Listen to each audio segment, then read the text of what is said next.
நண்பர்கள் அனைவருக்கும் வணக்கம். இன்னைக்கு நம்ம இந்த வீடியோல தமிழகத்தில் நாளை பல மாவட்டங்களில் இடியுடன் கூடிய மிக கனமழை பெய்யும் என்ற தகவல் வெளியாகியுள்ளது. ஸோ அதை பத்தி தான் இப்ப நம்ம பார்க்க போறோம்.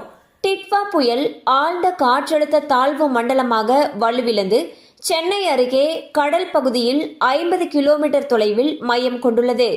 இதனால் இன்று காலை முதல் சென்னை மற்றும் அதன் புறநகர் பகுதிகளில் தொடர்ந்து கனமழை பெய்து வருகிறது. மேலும் புயல் சின்னமானது அடுத்த 2 நாட்களுக்கு சென்னை கடற்கரை அருகே நிலை கொண்டிருக்கும் என்று கணிக்கப்பட்டிருப்பதால் வரும் டிசம்பர் 3ஆம் தேதி வரை மழை நீடிக்கும் என்று கூறப்பட்டுள்ளது. இந்நிலையில் சென்னை, திருவள்ளூர் ஆகிய 2 மாவட்டங்களுக்கு இன்று அதி கனமழைக்கான ரெட் அலர்ட் எச்சரிக்கை விடுக்கப்பட்டுள்ளது. இதனால் அந்த மாவட்டங்களில் 20 சென்டிமீட்டருக்கு மேல் மழை பதிவாகும் அபாயம் உள்ளது. இதனையடுத்து சென்னை, திருவள்ளூர், செங்கல்பட்டு மற்றும் காஞ்சிபுரம் ஆகிய மாவட்டங்களில் உள்ள அனைத்து பள்ளி மற்றும் கல்லூரிகளுக்கு நாளை விடுமுறை அறிவிக்கப்பட்டுள்ளது.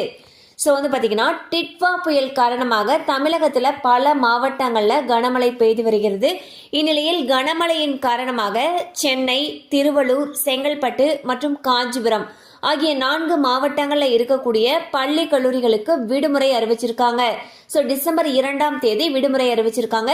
மழை அதிகமாக பெய்யும் பட்சத்தில் மற்ற மாவட்டங்கள்ல இருந்தும் விடுமுறைக்கான அறிவிப்பு வெளியாகும் என்று எதிர்பார்க்கப்படுகிறது. கண்டிப்பா அந்த அப்டேட் உங்களுக்கு பயனுள்ளதா இருந்திருக்கும் நம்புறோம். மேலும் இது போல அப்டேட்ஸ் உங்களை உடனே ரீச் ஆகணும்னு நினைச்சீங்கன்னா நம்ம சேனலோடு தொடர்ந்து இணைந்திருங்கள்.